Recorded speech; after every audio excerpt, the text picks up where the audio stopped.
this is 1 o'clock and people are already in the building. And that is the way his people come to church. I said, I've never seen this anywhere. That a meeting which is starting at 5 o'clock, the people are there at 1.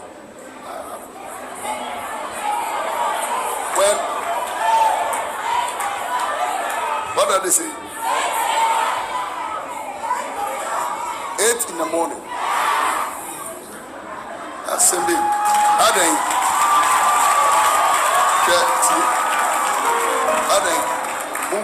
Mungwana munimi nyame. Jama mungwana musumi nyame. I mean, but it's amazing. For me, I think it's such a great honor and a blessing to be here. And we equally don't take it for granted at all. I don't think it's everybody who gets this kind of blessing. This is a very great work. I mean, it's a great work. I remember the first time somebody drew my attention to what man of God was doing on the internet was internet, Facebook, and all those things was Alpha Hour. You know, I had this spiritual daughter who is into politics, and she came and we were just talking. And when she was leaving, along the line she said, "Daddy, have you heard of Alpha Hour?" I said, "What about the Omega Hour?" I said, "What is Alpha Hour?" And she said, "You haven't heard of this. You have to look at it." So later on, I think I got an opportunity. When I saw the numbers, I said, "Are these tiger ants or human beings that are following the meeting? 30,000, 40,000 people, 50,000 people. And they are all following an activity." So I stayed on, I followed a bit. Then the whole thing started. But you know what, people?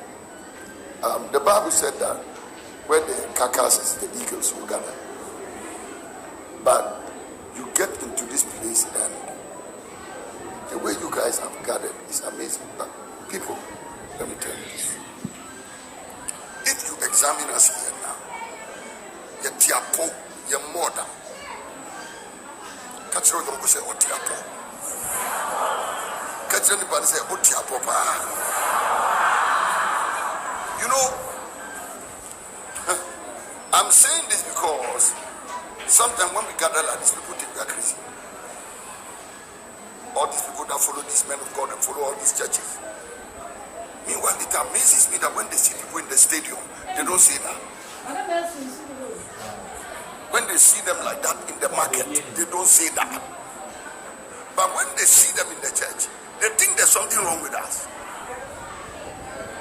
But you know what, people? There's nothing wrong with us. Get your proper. And for me, when I see that kind of movement, I see somebody who is far younger than me, and the person is championing this kind of movement, I make myself younger by joining them.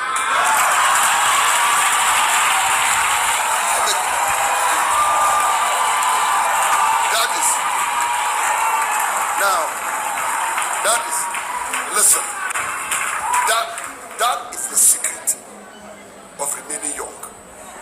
Where you see young people, join them. Join them. It's very important. So for me, you see, I have a tendency of making him older, and he has the tendency of making me younger. So I think I benefit from this relationship more than him. Because who wants to be older?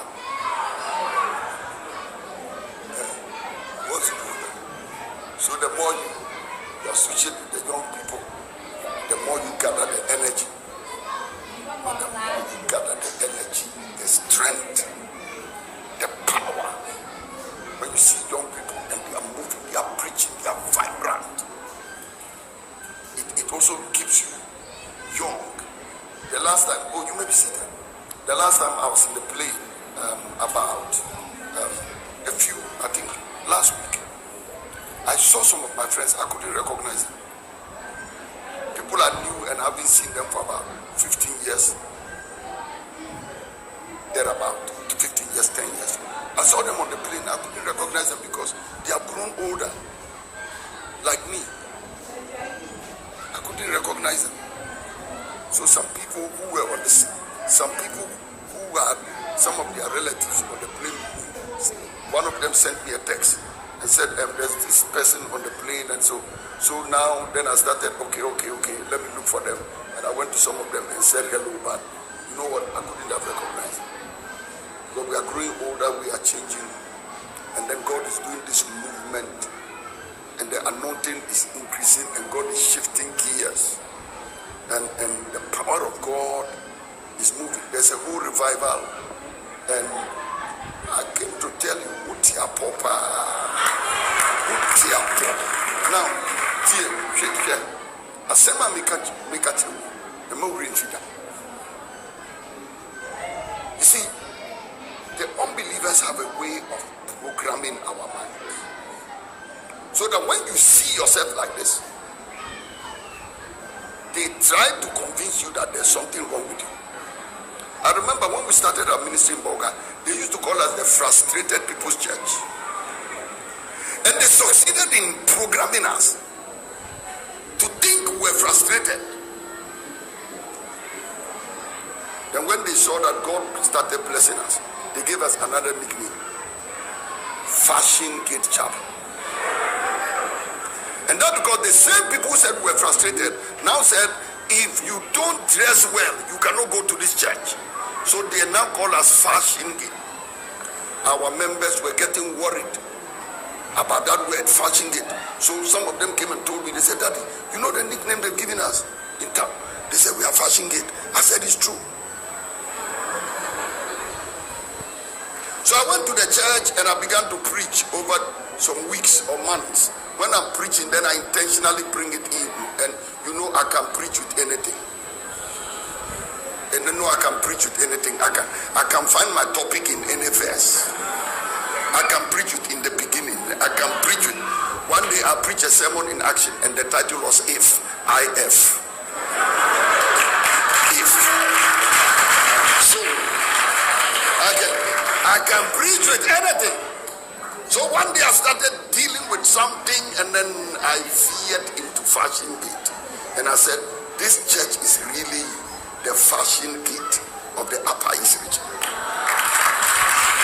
I told them, I said, when it comes to architecture, we bring the best architecture here. Dressing, we bring the best dressing.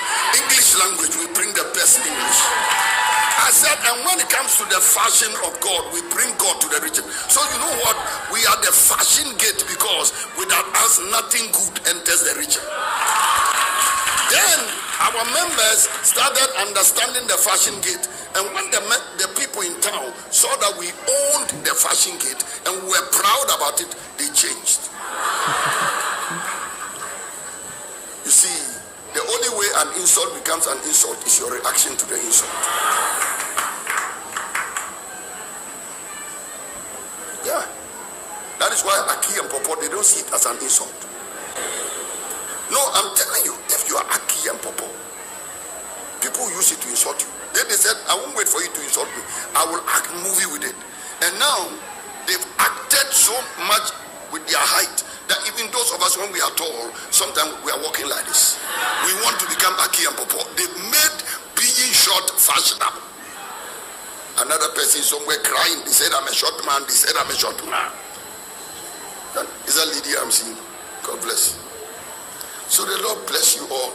And we want to thank Pastor for inviting us to be here. For us, it's such an honor. It's such an honor.